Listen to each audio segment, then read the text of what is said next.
Contextos. La voz de los protagonistas.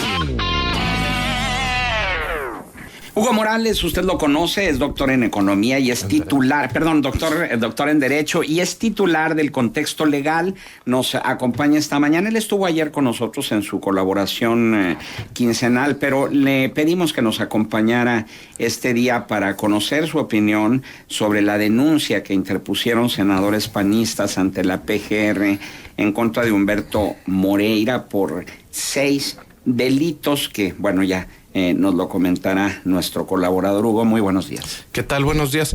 Pues sí, hay que poner tal vez en contexto un poco a los radioescuchas, porque hemos escuchado pues ya desde hace muchos años para también entrar en una realidad. Desde hace algunos ya años se ha venido presentando pues una serie de señalamientos en contra de Humberto Moreira y en contra de algunas personas que trabajaron en la administración anterior en relación a, pues como sabemos, a la contratación de la deuda del estado de Coahuila.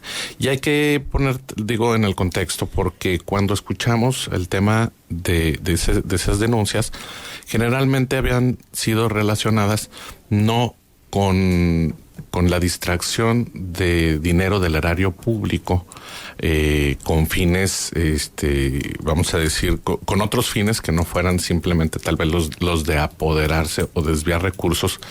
Sin embargo, estas denuncias habían sido de alguna manera dirigidas eventualmente únicamente a la forma en la cual se había contratado la deuda.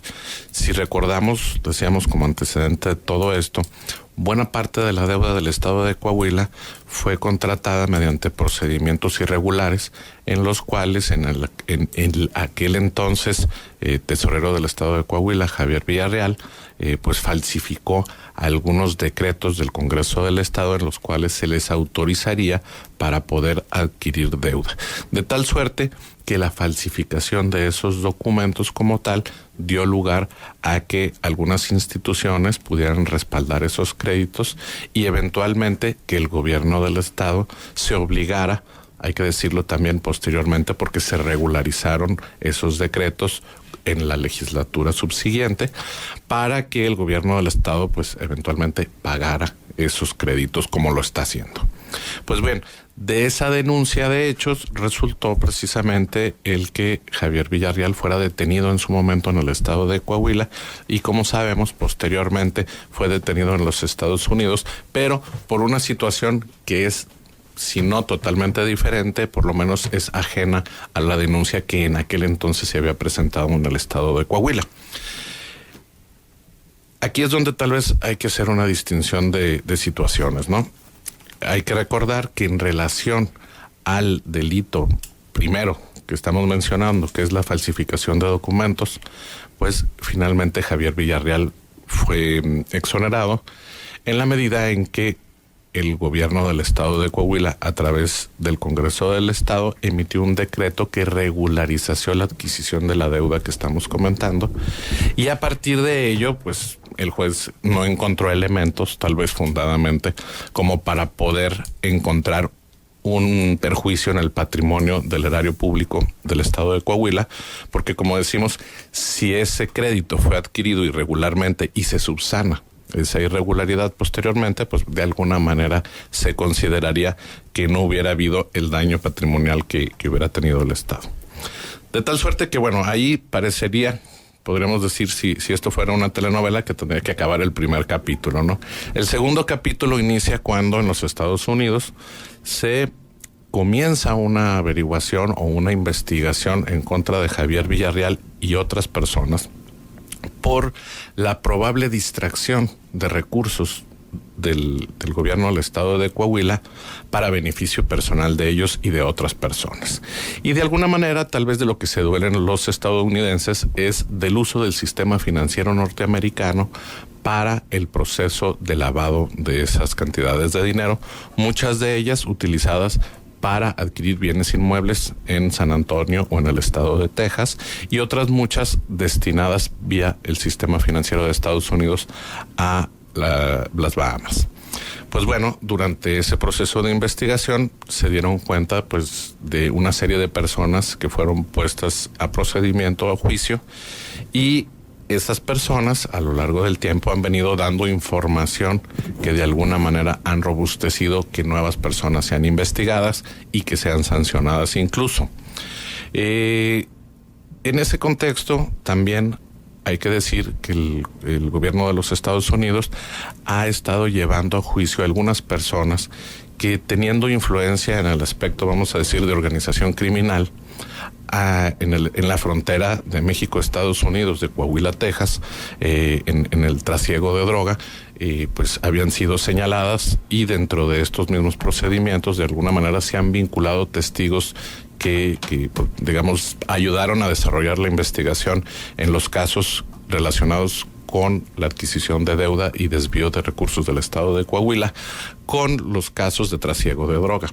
Y a partir de esto, hay que decir, inicia el tercer capítulo de la telenovela, ¿no? Porque precisamente del dicho de testigos que imputan a algunas personas en el trasiego de droga es de donde se están obteniendo algunos datos hasta ahora desconocidos para la justicia mexicana, y a partir de esa información es que precisamente Luis Fernando Salazar está presentando, Luis Fernando Salazar y otros 5 senadores están presentando una denuncia de hechos ante la Procuraduría General de la República para efecto de que se investigue ya no el tema de cómo se adquirió la deuda, porque eso de alguna manera estaría resuelto.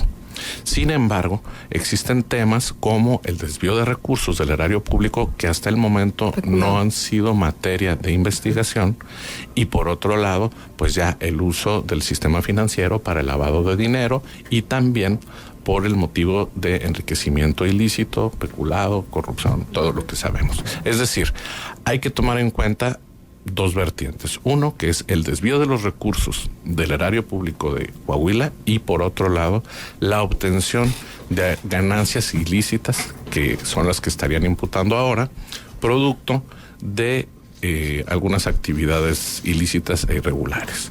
Pero nada más que la duda original no era el origen de la deuda, porque esa sí se sabía completamente a dónde se habían adquirido los pasivos.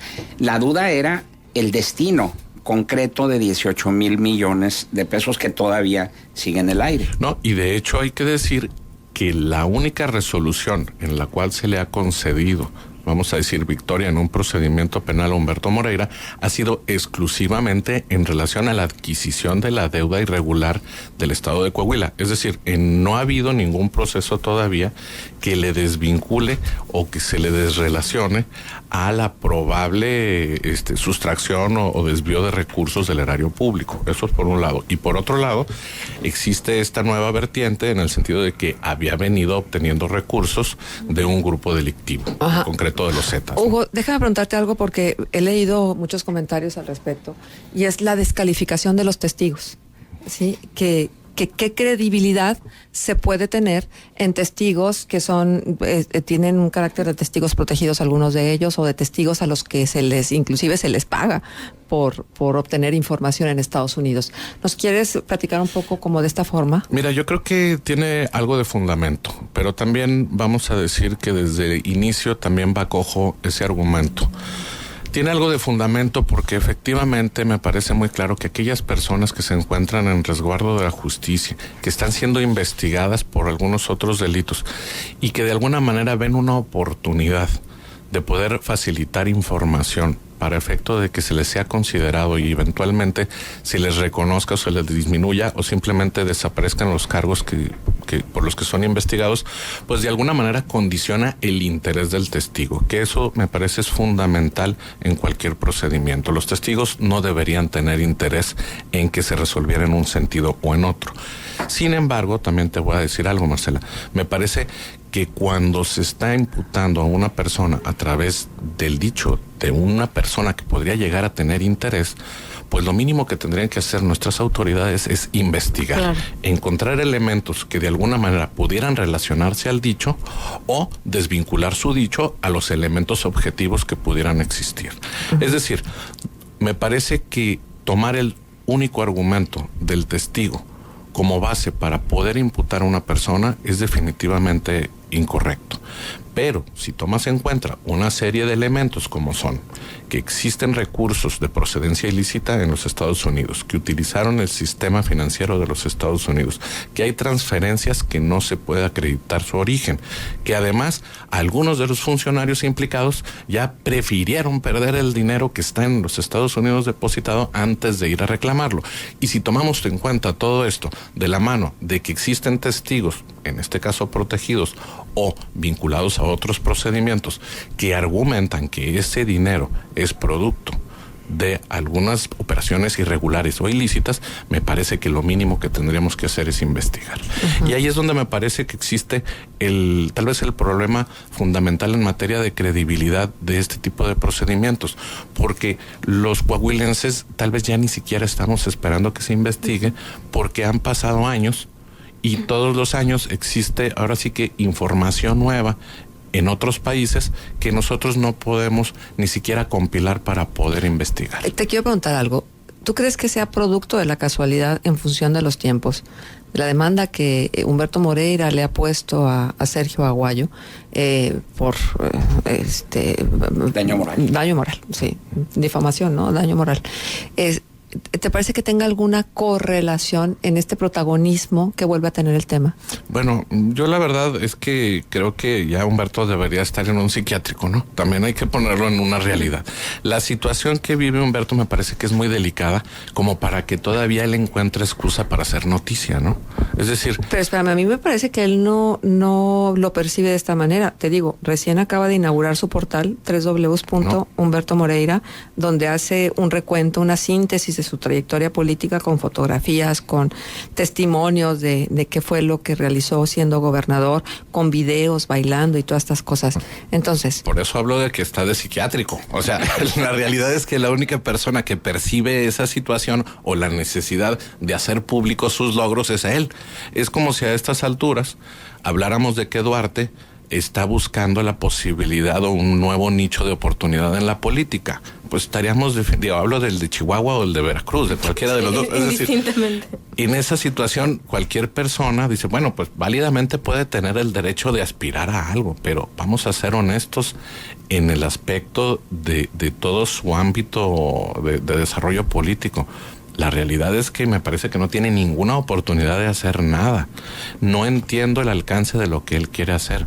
Me parece que es el añorar el reflector, me parece, pero es algo que evidentemente tendría que... ¿Cómo toca al gobierno actual? Bueno, ¿a cuál te preguntaría? Al de Coahuila, porque me parece que desde la Federación no nos hacen mucho caso, porque mira, la manera en que están abordando los casos de los Duarte y de Borges es completamente diferente a cómo se abordó el caso de Coahuila. Mira, yo creo que han pasado dos cosas, Marcela. Ha pasado no mucho tiempo, pero ha pasado tiempo. Claro. Algunos de nuestros radioescuchas, tal vez, por ejemplo, quien tenga entre 18 y 20 años, pues vagamente puede comprender cómo se desarrolló este tema, tal vez porque en ese momento tenía 14, 15 años, pues no estuvo históricamente en el desarrollo de estos hechos, ¿no? Entonces, me parece que ya ha pasado tiempo, me parece que incluso aquellas personas que hoy están presentando la denuncia, que me parece correcto que se haga, también hay que decirlo, se tardaron 6 años en encontrar estos canales de información, ¿no? Entonces, parece que termina siendo una noticia ya desgastada, porque lejos de ser una noticia que de alguna manera genere novedad, que interese... Y esto es otra vez todos, con lo mismo. Pues es lo mismo, pero es lo mismo porque tenemos 6 años que no ha habido un avance de ninguna forma, y también hay que decirlo, no ha habido de ningún avance porque efectivamente las instituciones no caminan en los procedimientos de investigación, pero también otra cosa, los denunciantes generalmente presentan la denuncia y se van, ¿verdad? Claro. Esperando ahora, que la institución haga las cosas. Hugo, en parte el objetivo de invitarte era para conocer tu punto de vista como doctor en Derecho, que te pusieras del lado del defensor y del lado del fiscal, es decir, si a ti te invitaran a participar, ¿de qué lado te gustaría estar y de dónde ves más elementos legales? Bueno, mira, yo creo que, vamos, para tratar de ser imparcial en un tema de estos, no puede uno preferir estar en un lado o en otro. Sin embargo, ¿pero dónde ves más elementos? Sin embargo, yo creo que para poder decantarse de alguna manera, es necesario que exista una investigación. Para que exista esa investigación necesita haber primero la voluntad de investigar. Pero una vez que existiera esa voluntad de investigar, se podría generar información suficiente como para que pudiera eventualmente una autoridad determinar si existen elementos para procesar no solamente a Humberto, tal vez incluso a él no y a otros sí. Pero para eso necesitamos información. Y desgraciadamente ese yo creo que es el punto toral de la discusión de la deuda y de la discusión de la impunidad en este país. No hay información. Y en la medida en que no tengamos información, pueden seguir habiendo más escándalos y seguramente los podrá seguir habiendo y no va a haber un avance en materia jurídica, ¿no? Aún así, creo que existe mucho que investigar y mucha información que se ha descartado a priori a partir de argumentos como el que ha dado Marcela, que son testigos protegidos. Es increíble que les crean. Bueno, pues vamos a pensar que sí, que no es necesario creerle a un testigo protegido, pero que tal vez sí puede ser el motivo para abrir una carpeta de investigación. Sin embargo, de acuerdo con la legislación de Estados Unidos, un testigo protegido que mienta va a incurrir en un delito equiparable al que sobre el que está testificando. Y en este país también. Es decir, no debería ser exclusivo de los Estados Unidos. En este país también, una persona que miente en un procedimiento puede ser sancionado penalmente. Sí, pero la diferencia es diametral entre ambos países. El tema es que yo no creo que sea suficiente el dicho de una persona para poder corroborar una historia. No corroborar, pero sin investigar. Sin embargo, repito, no se trata únicamente del dicho de una persona, ¿verdad? Exacto. O sea, ya son muchas personas, sí, en primer lugar. Y en segundo lugar, existen elementos objetivos. ¿Cuáles son los elementos objetivos? Son aquellos que no están relacionados a una valoración. ¿Cuáles son estos? Primero, hay dinero en unas cuentas. Eso, objetivamente, ahí está el dinero, ¿no? Sí. No hay más.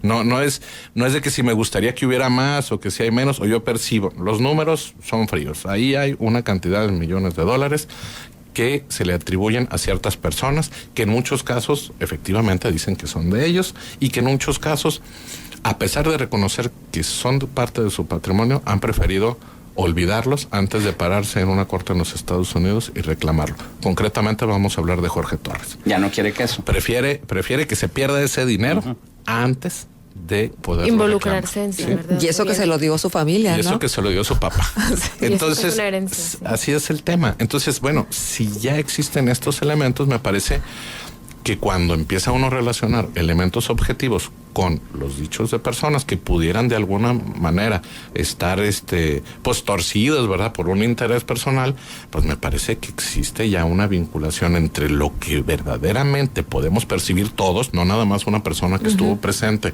en una entrega de maletas, todos podemos percibir que ahí está el dinero, pues entonces yo creo que es necesario investigar. Ahora, cuando hacemos este hilo de la historia y pregunta Marcela, ¿qué le toca al gobierno de Coahuila? Entiendo lo que tiene que ver con esta, digamos, desesperanza que ya hay sobre que se abran líneas de investigación.